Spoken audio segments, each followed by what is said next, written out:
رب العالمين والصلاة والسلام على سيد الأنبياء والمرسلين رؤوفنا ورحيمنا وكريمنا وشفيعنا حبيبنا سيدنا محمد وعلى آله وصحبه أجمعين أشهد أن لا إله إلا الله وحده لا شريك له وأشهد أن سيدنا محمدا عبده ورسوله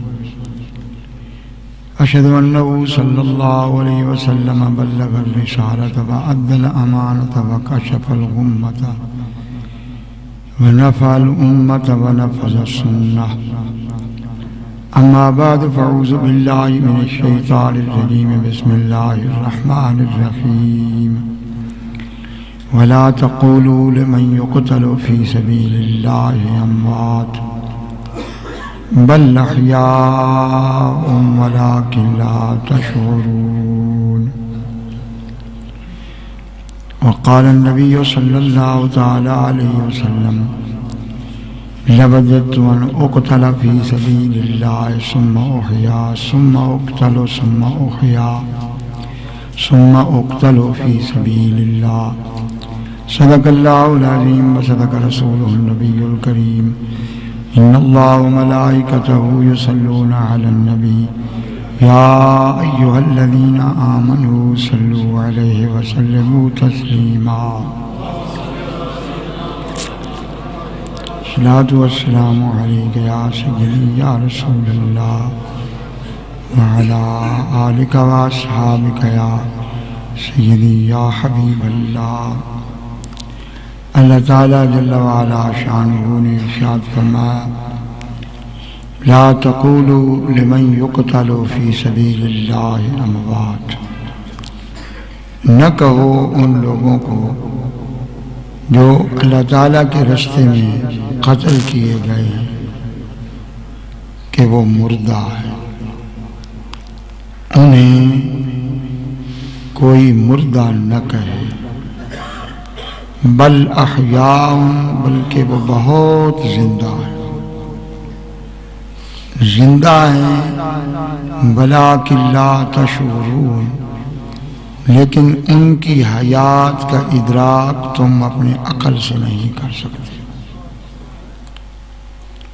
ان کی حیات اتنی بلند ہے کہ وہ تمہاری سمجھ میں نہیں آ سکتی، عالم برزخ ویسے ہی غیر معقول ہے اور حیات شہداء اس سے بھی بلند ہے، تو جب برزخ کی زندگی غیر معقول ہے، عقل میں نہیں آ سکتی، تو جن کی زندگی وہاں عام زندگی سے بھی اعلیٰ ہے، وہ کس طرح کوئی شخص عقل انسانی سے سمجھ سکے۔ یہاں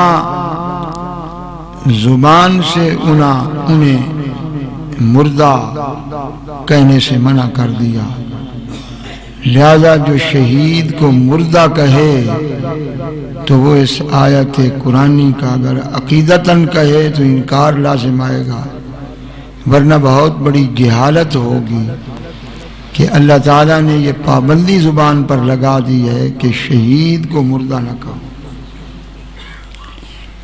دوسرے مقام پر فرمایا لا تحسبن الذین قتلوا فی سبیل اللہ امواتا، کہ گمان بھی نہ کرو ان لوگوں کو جو اللہ کے راستے میں قتل ہوئے ہیں کہ وہ مردہ ہیں۔ یہاں دل پر مہر لگا دی کہ انہیں گمان بھی نہیں کرنا، نہ زبان سے کہنا ہے وہ مردہ ہیں، نہ دل میں یہ خیال لانا ہے کہ وہ مردہ، بل احیاء عند ربهم یرزقون، بلکہ وہ زندہ ہیں اور اپنے رب کے ہاں رزق کھا رہے ہیں۔ تین چیزیں ذکر کی کہ وہ زندہ ہیں، ایک تو ان کی حیات کا ذکر کیا، اور دوسرا فرمایا عند ربهم، وہ مقربین میں سے ہیں، وہ ہر وقت اپنے رب کے حضور میں ہیں، قرب الہی میں ہیں، یہ عند ربهم، اور یرزقون فرمایا کہ مرنے کے بعد حصی طور پر کوئی رزق نہیں کھاتا، لیکن شہداء کے لیے تخصیص کی کہ یرزقون، جس طرح زندہ رزق کھاتے ہیں اسی طرح شہداء بھی رزق کھا رہے ہیں۔ اس کے بعد ما فرحین بما آتاہم اللہ من فضلہ، کہ وہ بہت خوش ہیں جو اللہ تعالیٰ نے اپنے فضل سے انہیں عطا کیا۔ اس خوشی کا تصور بھی کوئی نہیں کر سکتا، کیونکہ یہ اہل اسلام پر عید کے دن فرحت اترتی ہے، اور یہ عالم ملکوت سے اترتی ہے جو یہاں کوئی خوف و غم نہیں ہے۔ وہ ایک جھلک سی ہے خوشی کی جو اہل اسلام کے قلوب پر وارد ہوتی ہے، تو وہ بڑا محدود حصہ ہے۔ اور شہید کے لیے ایسی خوشیاں ہیں کہ اس کے لیے نہ غم ہے، نہ خوف ہے، نہ پریشانی ہے، بلکہ نعمتیں ہی نعمتیں ہیں۔ تو اگر کروڑ عیدیں جمع کی جائیں تو ان سے وہ فرحت کا نظارہ نہیں کیا جا سکتا جو شہید شہادت کے بعد قرب الہی میں اس خوشی اور فرحت کا مشاہدہ کر رہا ہے۔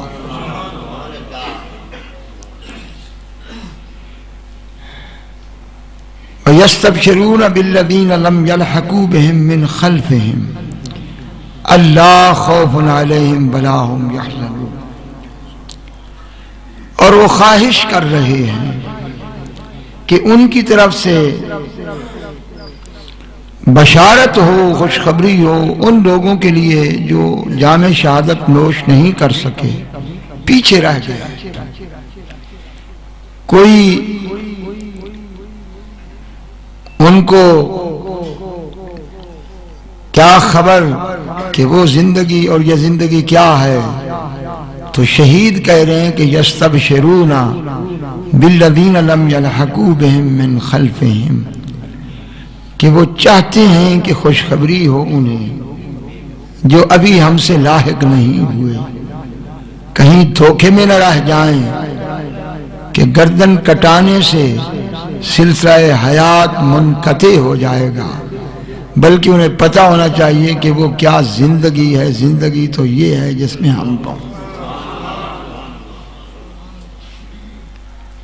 یستبشرون بنعمت من اللہ وفضل وان اللہ لا یضیع اجر المؤمنین، اور وہ چاہتے ہیں کہ انہیں خوشخبری دی جائے کہ دوسروں کے لیے نعمتیں عام ہیں، شہید کے لیے خاص نعمت ہے اور خاص فضل ہے۔ اور یہ ہے کہ کوئی اور تو کسی کی محنت، کسی کی اخلاص کو نظر انداز کر سکتا ہے، لیکن وہ کریم اللہ ایسا ہے کہ وہ کبھی ایمان والوں کے اجر کو ضائع نہیں ہوتا۔ یہ دونوں آیات کریمہ شہداء کے لیے ہیں، اور شہداء کی حیات پر اس قدر اللہ تعالیٰ نے یہ غیرت فرمائی کہ نہ ہی انہیں کوئی مردہ کہے اور نہ ہی انہیں کوئی مردہ تصور کرے۔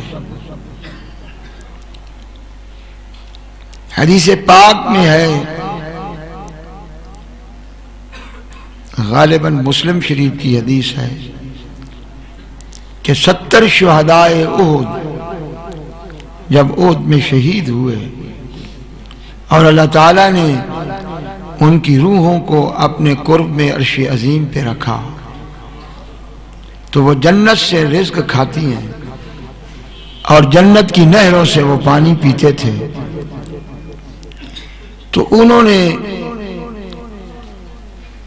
جب دیکھا کہ یہ تو زندگی بڑی ایسی زندگی ہے جو ہمارے تصور میں نہیں آ سکتی تھی، نہ کوئی یہاں پریشانی ہے نہ غم ہے، یہاں تو نعمتیں ہی نعمتیں ہیں۔ کیونکہ باقی لوگ جب جنت میں داخل ہوں گے تو ان کے لیے نعمتیں ہوں گی، شہید کے لیے یہ ہے کہ وہ جنت میں حساب و کتاب کے داخلے سے پہلے ہی جنت کا رزق کھاتا ہے۔ باقی اہل جنت جب جنت میں داخل ہوں گے تو ہر ایک کا قد اپنے باپ حضرت آدم پہ ہوگا اور ہر ایک کا قد 60 گز ہوگا۔ ہر اہل جنت میں سے جنتی کا 60 گز قد ہوگا اور جنتیوں میں کوئی سیاہ رنگ کا نہیں ہوگا۔ وجوہہم کالقمر لیلۃ البدر، سرکار فرماتے ہیں جس طرح 14ویں کا چاند چمکتا ہے سر سے پاؤں تک ان کا پورا وجود اسی طرح چمک رہا ہو، وہ نور میں ڈھل کر نکلے۔ کیونکہ قرآن کریم نے 2 خلقتیں ذکر کی ہیں۔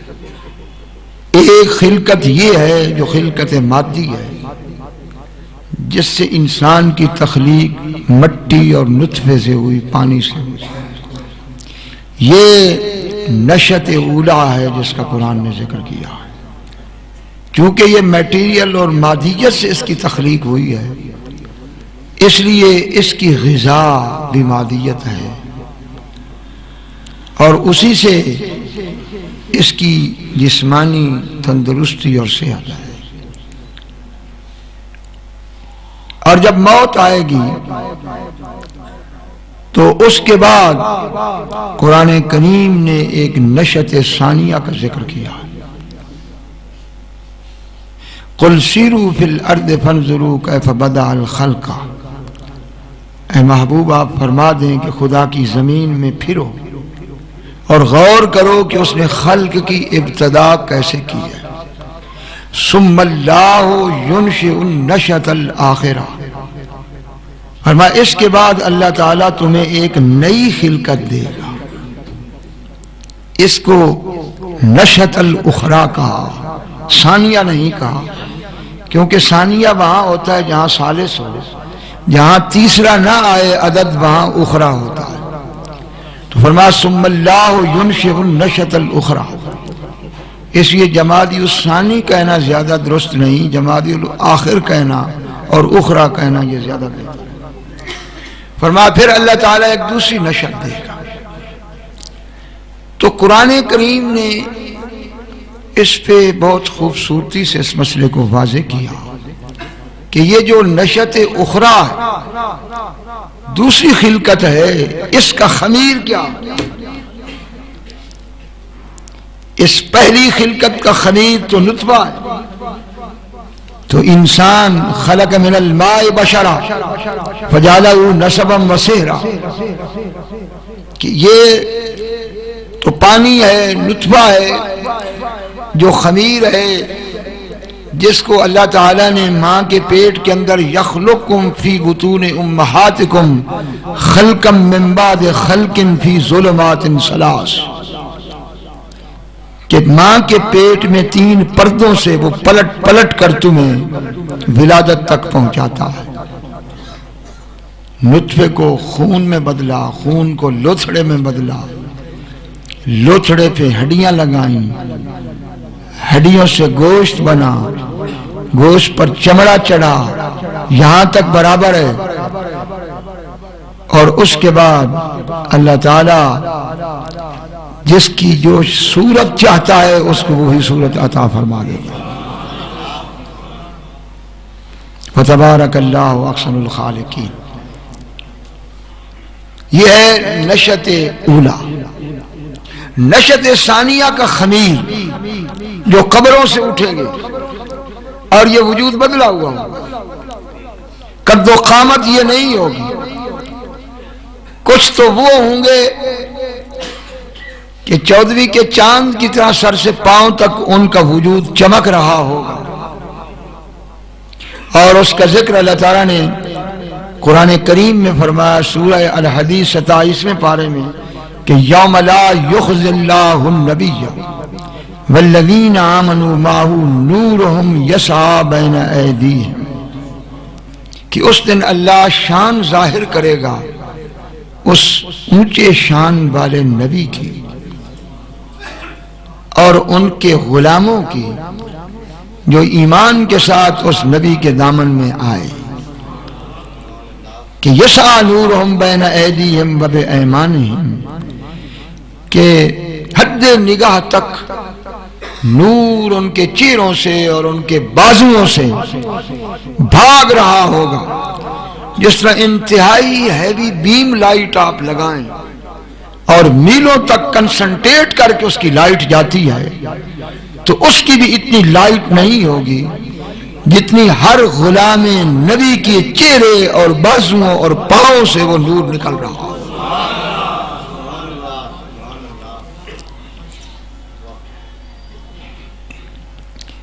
یہ نور کہاں سے آیا؟ اب بھی وہ نور ہے لیکن ابھی وہ پوٹنشل ہے، اس کو ظاہر نہیں کیا گیا۔ وہ ہے حاجی امداد اللہ مہاجر مکی، علماء دیوبند کے پیر ہیں، بڑے ولی کامل ہیں، صوفی باصفا ہیں، صاحب علم ہستی ہے۔ وہ لکھتے ہیں کہ تعجب کی بات یہ ہے کہ جب سورج کا نور جاتا رہے گا اور وہ چھلنی ہو جائے گا، اذا الشمس کورت واذا النجوم انکدرت، ستارے گدلے ہو جائیں گے، چاند اس کو گہن لگ جائے گا، سورج کا نور جاتا رہے گا، اور یہ حصی نور جتنے ہمیں نظر آتے ہیں ان تمام کے نور یہ مٹ جائیں گے، تو کہتے ہیں تعجب ہے کہ کوئی نور بھی نہیں رہا جس سے دنیا میں روشنی ہوتی تھی، اور یہ ہے کہ قبر سے اٹھ رہے ہیں اور ان کا پورا وجود نور ہے، تو یہ نور کہاں سے آ گیا؟ یہ تو قبر کی مٹی میں مدفون ہوئے تھے۔ تو حاجی صاحب لکھتے ہیں کہ یہ نور وہ ہے ان کے وجودوں میں کہ جو حضور سید عالم کے فیضان سے انہیں نور ملا ہے، اور اس نور کو بقا ہے، اس کو فنا نہیں ہے۔ وہ نور مادی تھے، وہ مٹ گئے، ان کا ایک وقت معین تھا، ایک ضرورت تھی جب تک وہ چلتے رہے، اب ان کی ضرورت نہیں رہی، اس لیے نہیں رہی کہ اب یہ بندہ خود کفیل ہو گیا ہے ہر معاملے میں، اس میں وہ نور آ گیا ہے جو نور مصطفیٰ ہے، جس کے ہوتے ہوئے اسی اب کسی چیز کی ضرورت نہیں رہی، اب دیکھنے کے لیے، سمجھنے کے لیے، ضرورتیں پوری کرنے کے لیے اسے خارج سے کسی چیز کی ضرورت نہیں رہی، اس کے اپنے وجود میں وہ سب کچھ آ گیا ہے، اور اسی پہ ٹکر لگائی اقبال نے خودی کی، اور اس نے کہا کہ جو رہی خودی تو شاہی، نہ رہی تو روح سیاہی، میری آبرو اسی سے، میری زندگی اسی سے، یہ آبرو، یہ زندگی، یہ خودی وہ نور مصطفیٰ ہے۔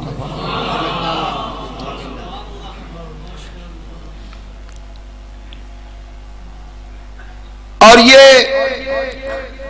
جو نشت شان اخرى ہے جس کا ذکر کیا کہ دوسری نشت، یہ نشت قلب کی جو کیفیت ہے اس سے خلقت ہوگی انسان کی،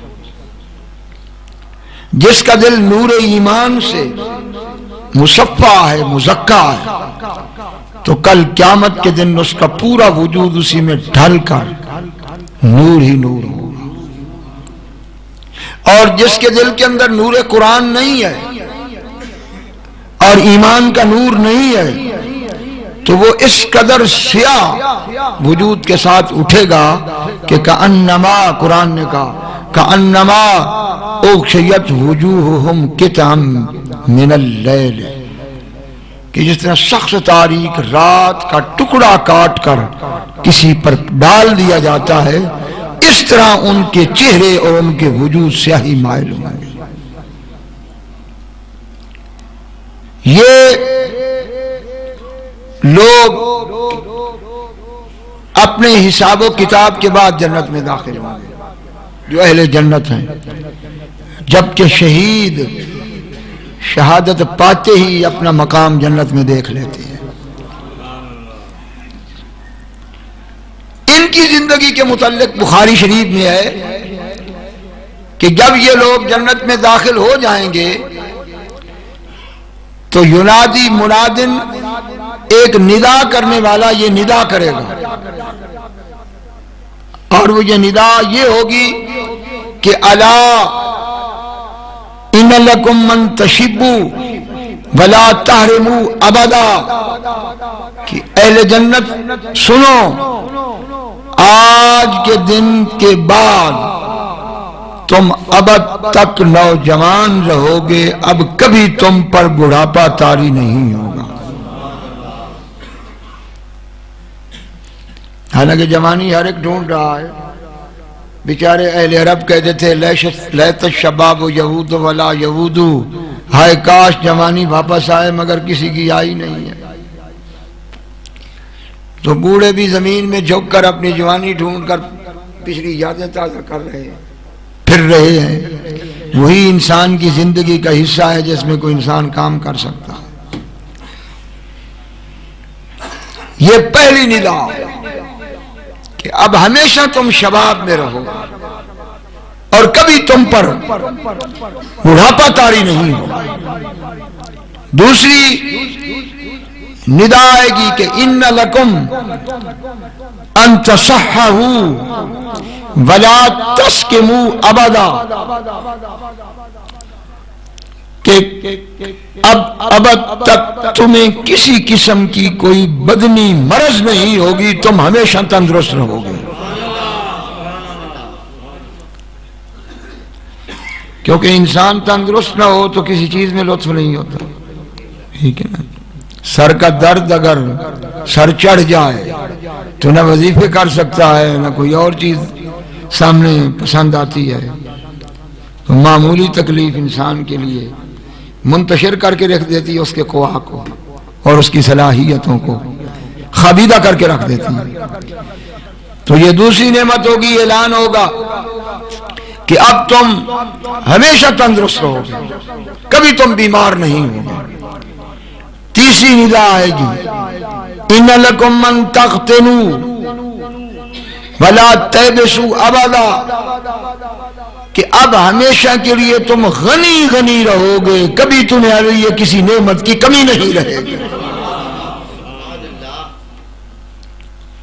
اس لیے حدیث قدسی ہے کہ عادت لعبادی الصالحین، میں نے اپنے نیک بندوں کے لیے وہ کچھ تیار کر رکھا ہے، ما لا عین رات، جسے آج تک کسی آنکھ نے دیکھا نہیں، ولا اذن سمعت، نہ کسی کان نے ایسی تعریف سنی ہے، ولا علی قلب بشر خطرت، اور نہ ہی کسی قلب انسانی پر اس کا خاکہ اور تصور کبھی آیا ہے۔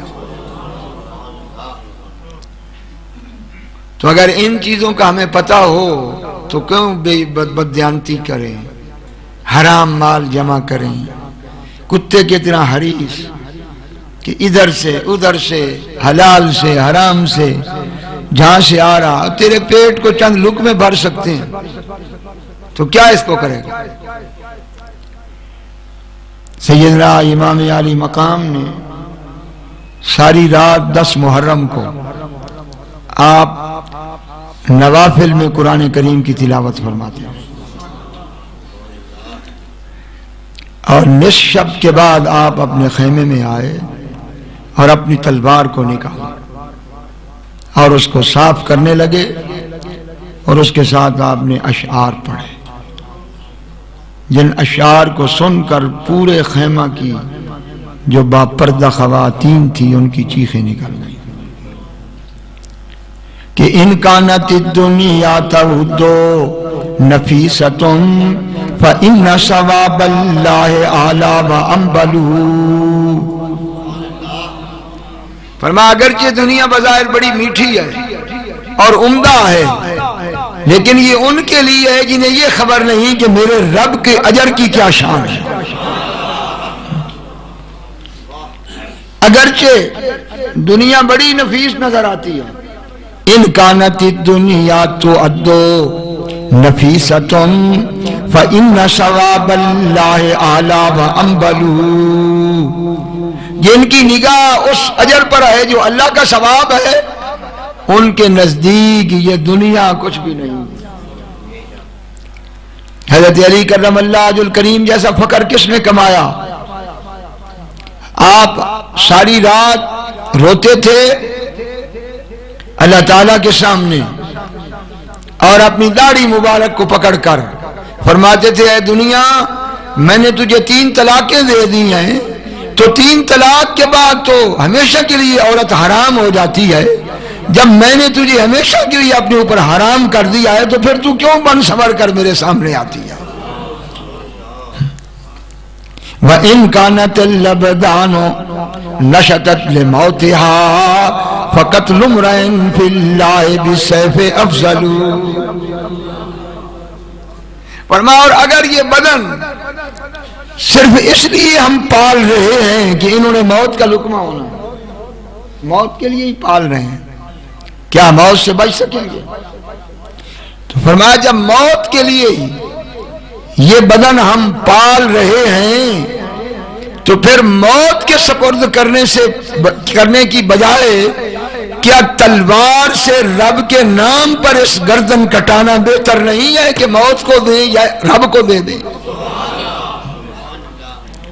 وَإِن كَانَتِ الْأَبْدَانُ نَشَطَتْ لِمَوْتِهَا، اگر یہ بدن پالے جا رہے ہیں موت کے لیے تو فقط لمرین فی اللہ بالسیف افضل، تو کسی مرد کا تلوار کے ساتھ اللہ کی راہ میں قتل ہو جانا اس موت سے بہتر ہے کہ جو موت بستر پر۔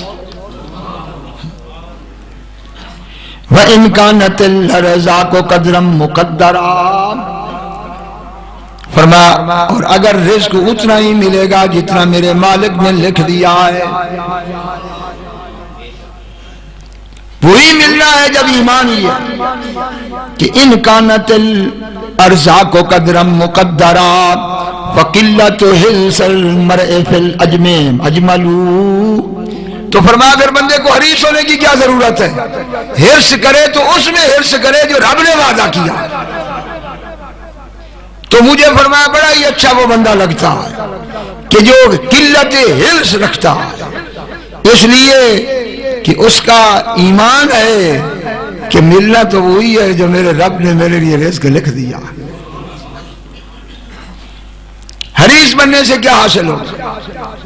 وَإِن تَكُنِ الْأَمْوَالُ لِلتَّرْكِ جَمْعَهَا، فرمائے لوگوں اگر مال جمع اس لیے کر رہے ہو کہ جب مرو گے تو اسے چھوڑ جاؤ گے، تمہارے ساتھ تو نہیں جائے گا مال، تو اگر مال کو چھوڑنے کے لیے تو ہم نے جمع کیا ہے تو فما بال متروک من المال یبخلو، تو افسوس ہے مجھے اس بندے پر کہ ساری زندگی مال جمع کرتا رہا اور بخل کرتا رہا اور موت نے آ کر اسے اس کے مال سے جدا کر کے رکھ دیا، تو وہ بخل اس کا کہاں گیا؟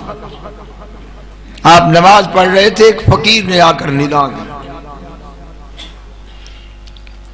اور اس نے کہا اے اہل بیت رسول، سخاوت تمہارے گھر کی ہے۔ آپ نے جلدی جلدی نماز ختم کی اور اپنے غلام کو بلایا، فرمایا تیرے پاس کتنی نقدی؟ اس نے کہا جی 200 درہم ہے جو آپ کے گھر کے اخراجات کے لیے ہے۔ فرمایا ادھر لے آ، وہ 200 درہم اسے دے دیے اور کہا کہ بھئی ہمارے پاس اس وقت اتنا ہی ہے، معذور سمجھنا، اور اگر میرے پاس زیادہ ہوتا تو میں تجھے اس سے زیادہ عطا کرتا، اور میرا شکریہ ادا نہ کر کے میں تجھے دے رہا ہوں بلکہ تیرا شکر ہے کہ تو مجھ سے اپنا حصہ لے رہا ہے۔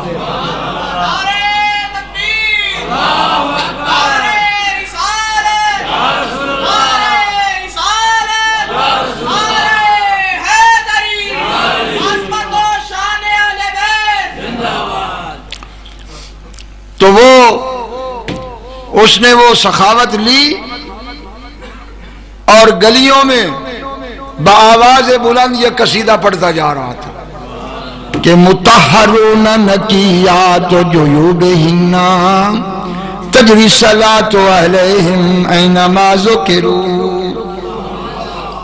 کہنا اگر دیکھنا ہے تو ان کو دیکھ لو جن کو رب نے مطہر کر دیا ہے. یہ ہیں تطہیر والے. کہ تطہیر والے وہ ہیں کہ اپنی ضرورت پر نگاہ نہیں ہے، سائل کے دامن کو بھر رہے ہیں. مطہرون نقیات الجیوبی، یہ پاک ہیں اور ان کی جیبیں ہمیشہ پاک رہتی ہیں. یہ ذخیرہ نہیں کرتے بلکہ جو کچھ ہوتا ہے وہ دے دیا کرتے ہیں. تجری الصلاۃ علیہم اینما ذکروا، کہنے لگے جہاں بھی ان کا ذکر ہوتا ہے تو ان پر صلاۃ جاری ہو جاتی ہے. ان کا ذکر تو ہوتا ہی علیہ السلام سے ہے، ان کا ذکر تو ہوتا ہی اس سے ہے. رب نے خود اپنی نماز کے اندر، اپنے ذکر کے اندر، اپنے ذکر کو ذکر نہیں سمجھا جب تک کہ اس کے محبوب کی آل کا بھی ذکر نماز کے اندر نہیں ہوا. تو رب کو بھی اپنا ذکر محبوب نہیں جب تک صلاۃ آل محمد پر جاری نہ ہو جائے. تو اور کون سی مجلس ہے کہ جس میں اس آل پر صلاۃ نہ ہو اور وہ مجلس مذکور قابل ذکر ہو. امام شافعی رحمت اللہ علیہ یہ پڑھا کرتے تھے کہ یا اہل بیت رسول اللہ حبکم فرض من اللہ فی القرآن انزلہ، کہ اے اہل بیت رسول تمہاری یہ شان ہے کہ تمہاری محبت کو تو اللہ نے قرآن کے اندر فرض قرار دیا ہے. قل لا اسألکم علیہ اجرا الا المودۃ فی القربى، کہ میں تم سے کچھ نہیں مانگتا. محسن اعظم ذات رسالت مآب ہے جن کے احسانات کائنات کے ہر ذرے کو ہیں. کافر، مشرک، منافق، مومن، انبیاء، صالحین، فرشتے، عرش، جنت، کعبہ، شجر و حجر، ہر ذرہ کائنات کے لیے وما ارسلناک الا رحمۃ للعالمین.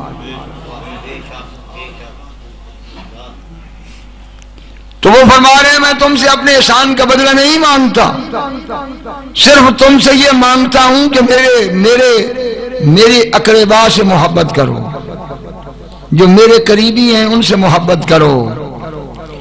وہ ان قریبیوں میں حضور فرماتے ہیں کہ ان احب اہل بیتی الحسن والحسین، کہ میری جتنی اہل بیت ہے ان سب میری اہل بیت میں مجھے سب سے محبوب حسن و حسین ہیں. یا اہل بیت رسول اللہ حبکم فرض من اللہ فی القرآن انزلہ. یہ امام شافعی ہے، کوئی مولوی تو نہیں ہے یہاں. وہ امام ہے، امام اعظم کے بعد روئے زمین پہ سب سے زیادہ مقلد امام شافعی کی ہیں. کل حضور کی امت میں قیامت کے دن سب سے زیادہ حضور کے غلاموں میں ان کی تعداد ہوگی جو سیدنا امام اعظم ابو حنیفہ کے غلام ہیں. اور امام مہدی جب دنیا میں تشریف لائیں گے، حضرت عیسیٰ علیہ السلام لائیں گے تو حضرت عیسیٰ علیہ السلام کی اپنی شریعت نہیں ہوگی. عیسیٰ علیہ السلام بھی فقہ امام اعظم ابو حنیفہ کو جاری کریں گے اور امام مہدی بھی امام اعظم ابو حنیفہ کی فقہ کو جاری کریں گے.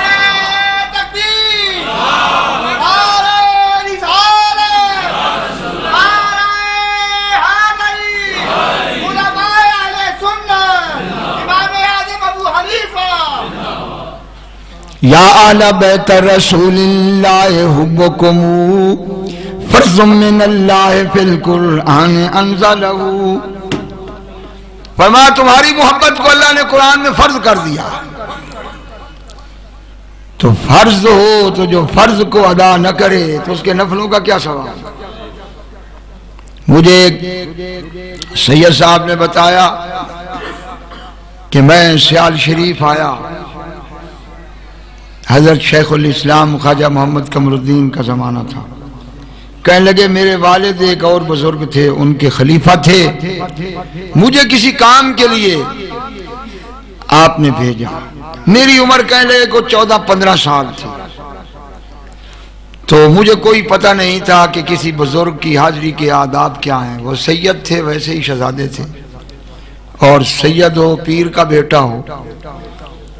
تو کہتے ہیں میں حاضر ہوا، میں نے والد کا رکعہ پیش کیا، تو آپ نے رکعہ پڑھ کر چوم کر آنکھوں پہ لگایا، اور اس کے بعد مجھے تو کوئی پتہ ہی نہیں تھا، بعد میں پتہ چلا میرے پاؤں پر نا اپنے ہاتھ رگڑ کر اپنے چہرے پہ مال رہے ہیں، پاؤں پہ ہاتھ مال کر میرے پاؤں پہ، اور رگڑ کر اپنے چہرے پہ مال رہے ہیں۔ اور اس کے بعد خادم کو کہا کہ یہ سید ہے، آل رسول ہے، اسی کو کسی کا بستر نہیں دینا، میرا بستر دینا۔ تو کہنے لگے مجھے بستر پہ، اپنے بستر پہ سلا دیا، اور اپنا فرمایا کہ میرا بستر نیچے ڈالا۔ تو آدھی رات ہوئی تو عجیب معاملہ ہوا کہ ایک شخص گھوڑی پہ آ گیا اور کہنے لگا میں آل رسول ہوں، میں بھوکا ہوں، میرا گھوڑا بھی بھوکا ہے۔ تو کہتے ہیں آپ میری کان پہ آواز آئی اور میں نے دیکھا کہ آپ چھلانگ لگائی، اٹھے اور چادر باندھتے تھے آپ، تو چادر کو باندھا بھی نہیں، یہاں سے پکڑا اور خادم کو کہا کہ جلدی آ، یہ سید صاحب ہیں، فوراً ان کے گھوڑے کو لے جا اور فوراً لنگر سے کھانا لے آ۔ تو ان کے قدموں پہ ہاتھ رکھا، ان کو کھانا کھلایا اور فرمایا کہ ادھر ہی ان کی چارپائی ڈال دیں۔ فرمایا ادھر ان کی چارپائی تھی، ادھر میری چارپائی تھی۔ اپنا شاہ صاحب کہنے لگے درمیان میں نیچے آپ کا بستر تھا، اور کہنے لگے کہ آج میری زندگی کا بڑا ہی مبارک دن ہے کہ میرے دائیں بھی سید ہے، میرے بائیں بھی سید ہے، اور ان کے درمیان میں میں ہوں۔ کہنے لگے وہ میری عمر اس وقت میں بالغ نہیں تھا،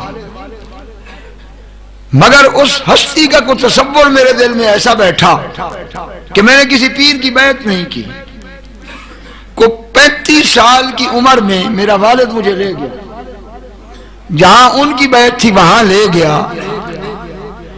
تو انہوں نے کہا کہ سید کا بیٹا ہو کر اتنی عمر تیری ہو گئی ہے اور تو بیعت کے لیے نہیں آیا، تو آج بیعت کے لیے آیا ہے؟ تو میں نے دل میں کہا میں نے ادھر بیعت کرنی نہیں، میں نے کرنی اسی کی ہے جو سید کے پاؤں پہ ہاتھ رکھ کے چہرے پہ ملتا۔ اور یہ میں نے اپنی زندگی میں دیکھا ہے کہ میرے حضرت جہاں بھی جاتے تھے یہ اعلان فرماتے تھے کہ خدا کے لیے اگر کوئی سید ہے تو وہ کسی کی پیٹھ کے پیچھے نہ بیٹھے، آگے آ جائے اور نیچے نہ بیٹھے۔ یہ اس بات کو وہی لوگ سمجھ سکتے ہیں جو حضور سید عالم کی عظمت اور حضور کے مرتبہ و مقام کے عارف ہیں۔ یہ تو امام شافعی کا قول ہے نا، عام جنتیوں کی یہ شان ہوگی، اور شہید کی شان یہ ہوگی کہ جو جنتی جنت میں داخل ہو کر جس رزق کو کھائیں گے، شہید کے لیے اللہ تعالیٰ نے یہ شان رکھ دی ہے کہ وہ حصی طور پر بھی زندہ ہے۔ حضرت جعفر طیار کے دونوں بازو کٹ گئے تھے، حضور تشریف فرما تھے، کسی نے سلام کیا تو صحابہ نے پوچھا کہ یا رسول اللہ آپ نے سلام سنا اور اس کا جواب دیا، یہ کون تھے؟ فرمایا یہ جعفر طیار تھے، ان کے 2 بازو کٹ گئے تھے، اب اللہ نے انہیں 2 پر دے دیے ہیں، چاہیں تو جنت میں جائیں، چاہیں زمین کی سیر کریں۔ اس لیے ان کو ذوالجناحین کہا جاتا ہے۔ تو حصی طور پر اس کی حیات ہے شہید کی، اور حصی طور پر وہ رزق کھاتا ہے۔ یہ صرف اس کے لیے ہے کہ جو اللہ تعالیٰ کے راستے میں قتل ہو۔ علامہ نبہانی الجامع لکرامات الاولیاء میں لکھتے ہیں کہ عبد الرحمن النویری بہت بڑے مجاہد اسلام تھے، اور روم کے عیسائیوں کے ساتھ مسلمانوں کی جنگ ہو رہی تھی، تو عیسائیوں کے ایک نوجوان نے آگے بڑھ کر عبد الرحمن النویری کی گردن کاٹ لی، انہیں شہید کر دیا۔ جب ظہر کی نماز کا وقت آیا، لوگوں نے صفیں باندھی، تو وہ نوجوان جس نے عبد الرحمن کو شہید کیا تھا وہ بھی نمازیوں کے صف میں کھڑا تھا۔ تو ایک آدمی نے اسے پہچان لیا اور اس نے کہا کہ اب تیرا کیا خیال ہے کہ اما قتلتا ابا عبد الرحمن، کیا تو نے عبد الرحمن نویری کو شہید نہیں کیا؟ اس نے کہا بلا، میں نہیں شہید کیا۔ تو اس نے کہا آپ صفوں میں کھڑے ہو تاکہ لوگ نماز شروع کریں اور تم ان کی گردنیں اڑاؤ۔ تو اس نے کہا معاملہ ایسا نہیں ہے، جب میں نے عبد الرحمن نویری کو شہید کیا تو تم لوگ تو جنگ کر رہے تھے، میں نے اس سے مذاکرہ کیا اور اس سے میں نے مخاطب کر کے کہا کہ تمہاری کتاب یہ کہتی ہے کہ شہید کو مردہ گمان نہ کرو، اب تو بتا تیری گردن تو میں نے اتار دی ہے، کیا تو زندہ ہے یا تو مردہ ہے؟ تو کہنے لگے کہ ان کے سر سے، زبان سے آواز آئی بلا انا حی عند اللہ ارزق، میں زندہ بھی ہوں، اپنے رب کے پاس ہوں اور میں رزق بھی کھا رہا ہوں۔ کہتا جب یہ صورتحال میں نے دیکھی تو میں تو مبہوت ہو گیا کہ بڑی عجیب بات ہے کہ سر کٹ گیا ہے، عقل بھی موجود ہے، میری گفتگو کو سن بھی رہے ہیں، سمجھ بھی رہے ہیں، جواب بھی دے رہے ہیں، تو میں اس پہ متحیر ہوا۔ تو تھوڑی دیر کے بعد پھر انہوں نے مجھے مخاطب کیا کہ اذا جاءک الحق، جب حق تیرے پاس آ گیا ہے تو کیوں نہیں ہاتھ بڑھا کر میرے ہاتھ پر اسلام قبول کرتا؟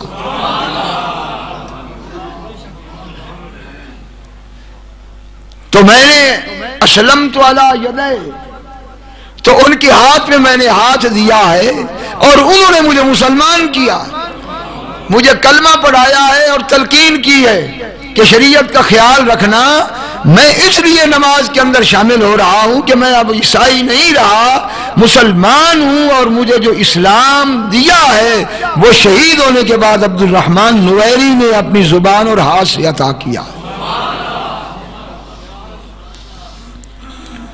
یہ تو ایک شہید کا مقام ہے، اور اس ہستی کی شہادت کا کیا مقام ہوگا کہ جنہیں سید الشہداء کہا جاتا، ان کی شہادت کی کیا شان ہوگا۔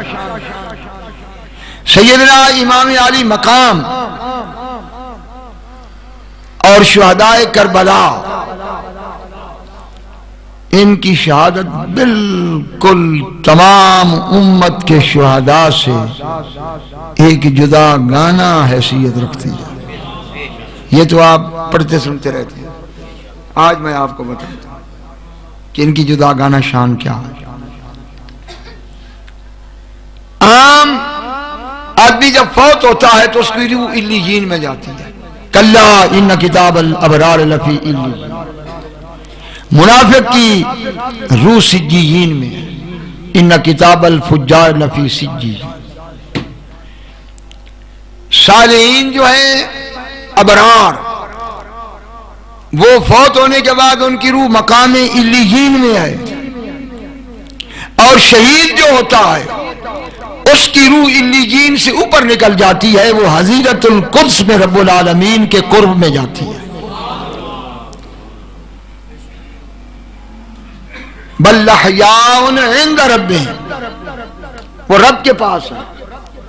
ان کی تخصیص یہ ہے کہ وہ رب کے پاس ہیں، اور ان کی روحیں سرکار فرماتے ہیں سبز پرندوں کی شکل میں عرش عظیم کے نیچے رہتی ہیں، اور ترد و انہار الجنت، جنت سے رزق کھاتی رہتی ہیں۔ شہید ان علیین والوں سے مقام میں اوپر ہوتا ہے۔ ہر ایک کا عمل فوت ہونے کے بعد منقطع ہو جاتا ہے، لیکن شہید کا عمل جاری رہتا ہے۔ والذین قتلوا فی سبیل اللہ فلن یضل اعمالهم سیہدیہم ویصلح بالہم ویدخلہم الجنۃ عرفہا۔ سورہ محمد 26واں پارہ ہے۔ والذین قتلوا فی سبیل اللہ، جو اللہ کے راستے میں قتل ہوئے، لن یضل اعمالہم، ان کے عمل ضائع نہیں ہوں گے، سیہدیہم، ان قریب اللہ انہیں مزید ہدایت عطا فرمائے گا۔ اس ہدایت سے مراد ایصال الی المطلوب ہے، رستہ دکھانے والی ہدایت نہیں ہے۔ سیہدیہم کہ اپنا وصل عطا فرمائے گا۔ اور سرکار فرماتے ہیں کہ شہید کے خون کا قطرہ زمین پر بعد میں گرتا ہے، اس سے پہلے رب العالمین پردے اٹھا دیتا ہے۔ وَيُصْلِحُ بَالَهُمْ، اور ان کی حالت کو درست کرے گا۔ وَيُدْخِلُهُمُ الْجَنَّةَ عَرَّفَهَا لَهُمْ، اور انہیں ان جنتوں میں داخل کرے گا جو ان کے نام پر مشہور ہو چکی ہیں۔ جس طرح کوئی مسافر اسٹیشن سے اتر کر سیدھا اپنے گھر کی طرف جاتا ہے، شہید مرتے ہی دیکھ لیتا ہے، اور وہ جنت اس طرح اپنے جنت کو گھر پہچانتا ہے جس طرح دنیا میں کوئی اپنے گھر کو پہچان کر سیدھا اپنے گھر کی طرف جاتا ہے۔ اس کا عمل ضائع نہیں ہوتا، اس کے بعد بھی اس کے لیے ہدایت جاری ہے۔ اس کے لیے یصلح بالہم، اس کی حالت پہلے سے بہتر ہو رہی ہے۔ یہ شہید کے لیے ہے۔ سرکار اقدس صلی اللہ تعالی وسلم نے فرمایا کہ میری امت میں قبر کا معاملہ بڑا مشکل ہے، لیکن امن الفتان، جس نے ایک رات مسلمانوں کی سرحد پر چوکیداری کی، تو فرمایا میں سند دیتا ہوں قبر کے سوالات اس کے طے ہو گئے۔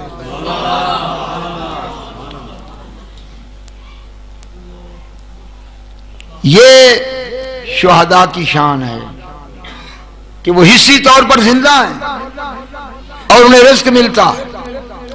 حضرت جابر ابن عبداللہ راوی ہیں کہ میرے والد جب شہید ہوئے احد میں تو کفار نے ان کا مسئلہ کیا، چہرے کے ٹکڑے کیے، پیٹ ان کا پھاڑ دیا، اور جب بھی مجھے تصور میں باپ کی صورت آتی تھی تو میرا دل ڈوبتا تھا۔ تو ایک دن سرکار نے مجھے فرمایا کہ تو پریشان رہتا ہے۔ میں نے عرض کی یا رسول اللہ والد کی صورت مجھے پریشان کرتی ہے۔ تو حضور نے فرمایا کہ اس شخص کے لیے تو پریشان ہے کہ جس کی شان یہ ہے کہ ما کلم اللہ بشرا الا من ورائے حجاب، کہ آج تک اللہ نے جس سے بھی کلام کیا ہے اوٹ کے پیچھے کیا ہے، غیر ابی کا، صرف تیرا باپ وہ ہے کہ کلمہ صفاحا، کہ رب نے 70,000 پردے ہٹا کر روبرو سے کلام کیا۔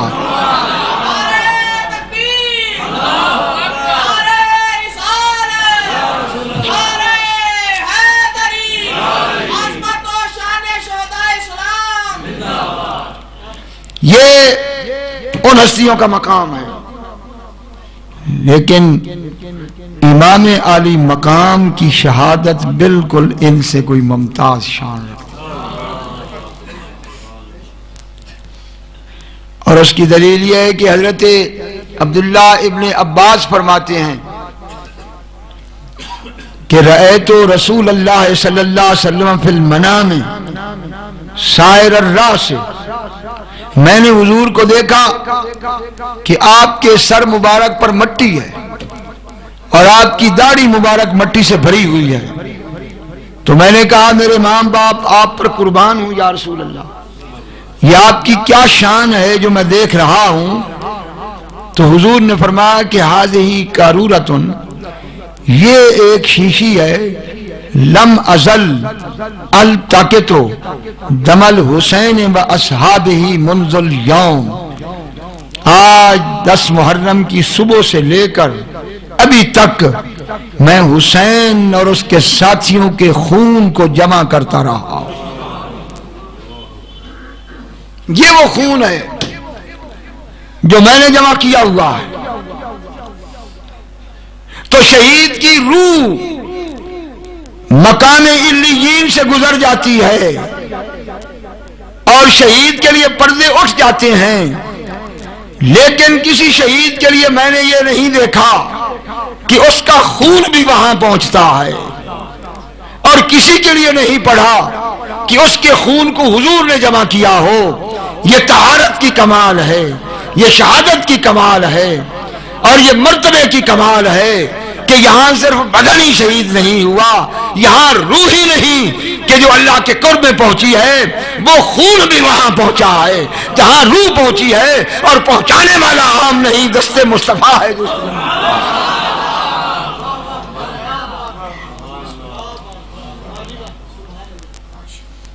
یہ کسی کے لیے ثابت نہیں کہ کسی کے خون کو حضور نے جمع کیا۔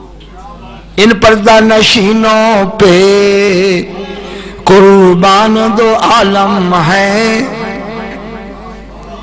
ایسا حوصلہ، ایسا صبر۔ حضرات گرامی، کس کو پتہ نہیں تھا کہ امام علی مقام شہید ہونے والے ہیں؟ اس گھرانے میں ہر ایک جانتا تھا، حضور نے خود خبر دے دی تھی، علی المرتضیٰ نے خبر دے دی تھی کہ یہاں ان کا قافلہ بیٹھے گا، یہاں خیمے لگیں گے، ھذا مناخ رکابہم وھذہ محراق دمائہم، یہاں ان کا خون گرے گا۔ کس کو خبر نہیں تھی؟ تو پھر یہ تاریخ والوں کو کیا مصیبت پڑ گئی ہے کہ یہ کہہ رہے ہیں کہ امام علی مقام جنگ کے لیے نکلے تھے، خلافت کے لیے نکلے تھے۔ خلافت کے لیے کوئی معصوم بچوں کو لے کے نکلتا ہے؟ جنگ میں کون سی دنیا کی ایسی جنگ ہے؟ بتاؤ مجھے دنیا کی ایسی جنگ کہ جس جنگ کے اندر کوئی اپنے معصوم بچوں کو لے کے نکلا، اپنی باپردہ خواتین کو لے کے نکلا۔ مدینہ شریف سے ہجرت کی، مکہ شریف سے ہجرت کی، 8 ذی الحج کو ہجرت کی، دوسرے 2 دن کے بعد حج تھی، حج چھوڑ دی۔ صحابہ نے منتیں کی کہ کوفی بے وفا ہیں، آپ نہ جائیں، تو یہ بات آپ کو نظر نہیں آ رہی تھی؟ کیوں نہیں رکے؟ اس لیے نہیں رکے کہ یہ بیٹا کس کا ہے؟ امام حسین، یہ خلیل اللہ کا بیٹا ہے جو اپنے بیٹے کو ذبح کرنے کے لیے جا رہا ہے۔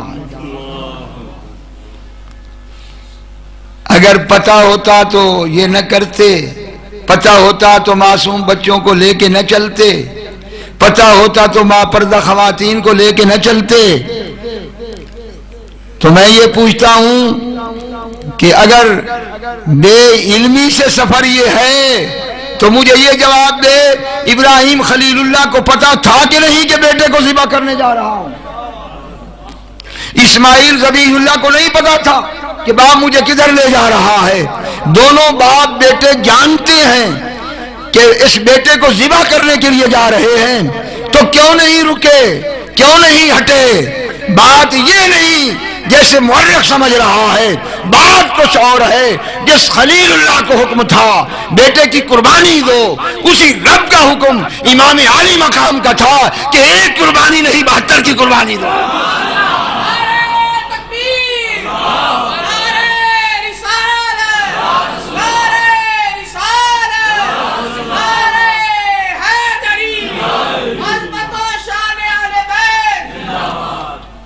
تسلیم اور رضا کی حد تو یہ ہے کہ انہیں بھی پتا ہے جو اس سفر کے ویرانے میں باپردہ جا رہی ہیں، انہیں پتا ہے کہ معاملہ کیا ہے۔ حضرت زینب نے یزید کے دربار میں کہا تھا کہ تو نے کون سا کمال کر دیا؟ جب اس نے بکواس کیا کہ اب تمہیں پتہ چلا تو آپ نے فرمایا تو نے کیا کمال کر دیا؟ رب نے ان کے لیے شہادت لکھی تھی، وہ مقام شہادت پا گئے اور تو دنیا دار کتا رہ گیا۔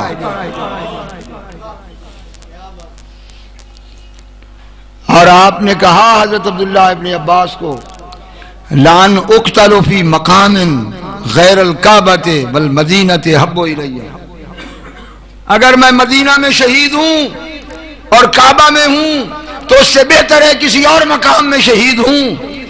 اس کی سمجھ نہیں آئی اس وقت، تو آپ نے فرمایا کہ میں بچوں کو اور خواتین کو مدینہ سے نکال کر جا رہا ہوں، کہیں ایسا نہ ہو میرے کسی بچے کے دفاع میں تلوار اٹھے اور شہر رسول میں خون کا قطرہ گرے۔ تقوی دیکھو، من یعظم شعائر اللہ فإنہا من تقوی القلوب۔ اس یزید پلیت کے مقابلے میں لاتے ہو جس نے سید عالم کے مدینے کا بھی احترام نہیں کیا، جس نے حرم کعبہ کا بھی احترام نہیں کیا۔ سرکار فرماتے ہیں من اخاف اہل المدینہ ظلما اخافہ اللہ وعلیہ لعنت اللہ والملائکۃ والناس اجمعین لا يقبل اللہ منہ صرفا وعدلا۔ جس نے میرے مدینہ میں رہنے والے غلاموں کو ڈرایا، اللہ اس کے لیے اعلان جنگ فرما رہا ہے۔ رب انہیں ڈرائے گا، ان پر رب کی لعنت، فرشتوں کی لعنت، تمام لوگوں کی لعنت۔ فرمایا اللہ نہ ان کے فرض قبول کرے گا نہ نفل قبول کرے گا۔ یہ تو مدینے کی دیواروں میں رہنے والوں کو ڈرانے کا انجام ہے، اور جس نے نبی کے گھرانے میں رہنے والوں کی گردن پر تلوار چلائی اس پر لعنتوں کا کیا انداز ہوگا اور کیا حال ہوگا۔ آپ نے ہجرت وہاں سے کی، آپ نے مکے سے ہجرت کی کہ حج آ رہی ہے، میرے بچوں کے لیے کہیں کعبہ میں تلوار نہ اٹھ جائے۔ اٹھتی، یہ سلطان صاحب کا شعر نہیں ہے کہ 18,000 عالم کیوں کشتے، یہ کسی پیچھے والے کا ہے۔ سلطان صاحب ایسی غلطی نہیں کر سکتے۔ اس وقت اگر یہ پتہ ہوتا، وہ تو نکلے تھے کوفے کے لیے، وہ تھوڑا ہی نکلے تھے جنگ کے لیے۔ خدا کی قسم اگر یہ پتہ ہوتا کہ جنگ کے لیے نکل رہے ہیں تو 18,000 کی بات کرتا ہے، پورا مدینہ ساتھ ہوتا، پورا کعبہ ساتھ ہوتا۔ وہ تو نکلے تھے کسی اور سفر کے لیے۔ آپ نے اسی لیے کعبہ شریف سے ہجرت کر لی کہ کہیں میری وجہ سے ضرور لوگ تلواریں نکالیں گے، میری عزت کے دفاع کے لیے، میری اولاد کے دفاع کے لیے، اور مجھے گوارا نہیں کہ میری وجہ سے کعبۃ اللہ الحرام کی بے حرمتی ہو، کیونکہ اس میں قتال حرام ہے۔ تو ان کے تقوی پہ قربان جائیں جنہوں نے شہر رسول کی عزت کی خاطر، کعبۃ اللہ الحرام کی عزت کی خاطر اپنی جان بھی دے دی، اپنے پھول بھی کٹوا دیے، اور اپنی باپردہ خواتین کو ویران و بے خانماں کر کے چھوڑ دیا۔ اور وہ سب جو جا رہے تھے سب کو پتا تھا کہ یہ قربانی کے لیے جا رہے ہیں، اور ماں بیٹے کو بلائے اور وہ ماں کی بات پر لبیک نہ کہے تو حلالی کیسا ہوگا، اور رب بلائے کہ آؤ قربانی دو، اور بیٹا سید عالم کا ہو اور خلیل اللہ کا نور چشم ہو، اور رب کا حکم ہو تو پھر قربانی نہ دے۔ یہ کوئی پتہ نہیں ان تاریخ والوں کو، یہ تھا وہ تسلیم و رضا کا مقام جس کو نہ کوئی ولی ٹچ کر سکا، اور نہ کسی ولی کی طاقت ہے کہ اس تسلیم و رضا کے مقام پر جائے، کہ سب کچھ قربان کر دیا، زبان سے اف تک نہیں کی۔ ان پردہ نشینوں پہ قربان دو عالم ہیں، صابر ہیں یہ شاکر ہیں، سلطان دو عالم ہیں۔ ان کے غلاموں کی انگلیاں اٹھ جائیں تو لشکروں کی گردنیں اٹھ جائیں۔ یہ وہ امام الاولیاء ہے جو سلطان الاولیاء ہے، کہ جس کے اشارے پہ زمین و آسمان منتظر ہے، لیکن بڑوں بڑوں کے ہاتھوں سے تسلیم و رضا کا دامن چھوٹ گیا۔ مگر اے نور چشم مصطفیٰ، قیامت تک تجھ پر انبیاء، اصحاب و ازواج و آل و امت محمد کو ناز ہے۔